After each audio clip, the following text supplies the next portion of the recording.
Sumo बाहर जाने के लिए रेडी हो गया, लेकिन तभी निंगी वहाँ पे आया और कहा कि तुम मेरे ओमेगा हो, फिर भी तुम हर रोज बाहर क्यों घूमने चले जाते हो? तुम्हारे अल्फा को अभी कितनी सारी चोटें लगी हुई है, तो फिर तुम्हें घर पे रह के उसकी देखभाल रखनी चाहिए ना। सुमो ने उसे किस किया और बताया कि मुझे को बस मेरा थोड़ा सा काम है, मैं दोपहर तक वापस आ जाऊंगा। और वो बाय कह के जाने लगा, लेकिन निंगी ने उसका हाथ पकड़ के उसे अपने पास खींचा और उसके लिप्स पे किस किया और कहा कि अपने ओमेगा को किस करने का यही प्रॉपर तरीका है, एक हस्बैंड को यही करना चाहिए। सुमो ब्लश हो गया और तुरंत ही जाने लगा कि अब मैं चलता हूँ। उसके जाने के बाद निंगी ने देखा तो उस बॉक्स के नीचे जो डॉक्यूमेंट रखा हुआ था वो वहाँ पे नहीं था। उसे शक हो रहा था, लेकिन उसने सोच लिया कि शायद मुझे उसका और ज्यादा भरोसा कर लेना चाहिए। सुमो यहाँ अपने ओमेगा डैड से मिलने आ गया और वो डॉक्यूमेंट्स देते हुए कहा कि इससे आप अपील कर सकते हो। सुहान वो सारे डॉक्यूमेंट्स देखने लगा और एक पेपर हाथ में आते ही वो रुक गया कि ये तो उसी की हैंडराइटिंग है। वो 20 साल पहले की यादों में चला गया। एक होटल रूम में कपड़े फ्लोर पे इधर उधर पड़े हुए थे।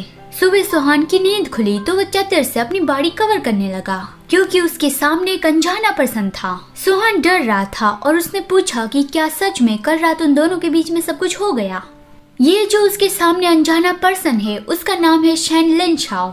वो शैन ग्रुप का प्रेसिडेंट है, रिच एंड हैंडसम और साथ में प्ले बॉय भी है। उसने बताया कि कल रात को तुम ड्रंक हालत में मेरे पास आए थे, क्योंकि शायद मैं बहुत ही हैंडसम हूँ। तुम ही मुझे अपने साथ चल के वो सारी चीजें करने को कह रहे थे, फिर मैं तुम्हें रोक नहीं पाया क्योंकि तुम ही मेरे सारे कपड़े निकालने लगे थे और मेरे ऊपर आने लगे थे। तुरंत ही सुहान ने उसका मुंह अपने हाथों से कवर किया कि बस अब आगे मत बोलना। वो ब्लश हो रहा था तो शैन लिनशाओ उसके बारे में सोचता है कि ये ओमेगा तो कितना इनोसेंट है, और उसने कहा कि छोड़ो उस बात को, उसे बस एक क्रेजी नाइट समझ के भूल जाओ। लेकिन सुहान ने कहा कि मैं जिम्मेदारी उठाऊंगा। तो लिनशाओ कंफ्यूज था कि ये तुम क्या कह रहे हो, मतलब कि वो तो प्ले बॉय है, वन नाइट स्टैंड तो उसके लिए कुछ भी नहीं है। लेकिन फिर एक हफ्ते के बाद सुहान फिर से उसे ढूंढते हुए आ गया। लिनशाओ ने उसे भगाने की कोशिश की कि मैंने कहा नहीं था कि उस बात को भूल जाओ, लेकिन सुहान ने उसका हाथ पकड़ा और उसके आगे घुटने पे बैठ गया कि लिनशाओ, मैंने इस बारे में बहुत सोचा और मैंने कहा नहीं था कि मैं जिम्मेदारी उठाऊंगा, तो फिर मैंने फैसला कर लिया है।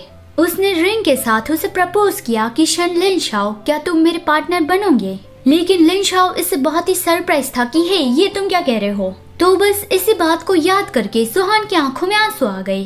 सुमो के पूछने पे उसने बताया कि कुछ भी नहीं, वो बस मैंने इस फाइल में कुछ सिमिलर हैंडराइटिंग देखी तो इससे मुझे किसी की याद आ गई, लेकिन लगता है कि मैं कुछ ज्यादा ही सोच रहा हूँ। सुमो कहता है कि आपको अब भी उसकी हैंडराइटिंग याद है, तो लगता है कि वो आपके लिए बहुत ही इम्पोर्टेंट पर्सन होंगे।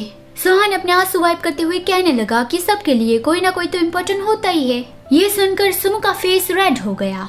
ये देख के सुहान ने पूछा कि लगता है मेरे शामू के दिल में भी कोई इम्पोर्टेंट है, क्या तुम अपने डैडी को ये नहीं बताओगे कि वो कौन है?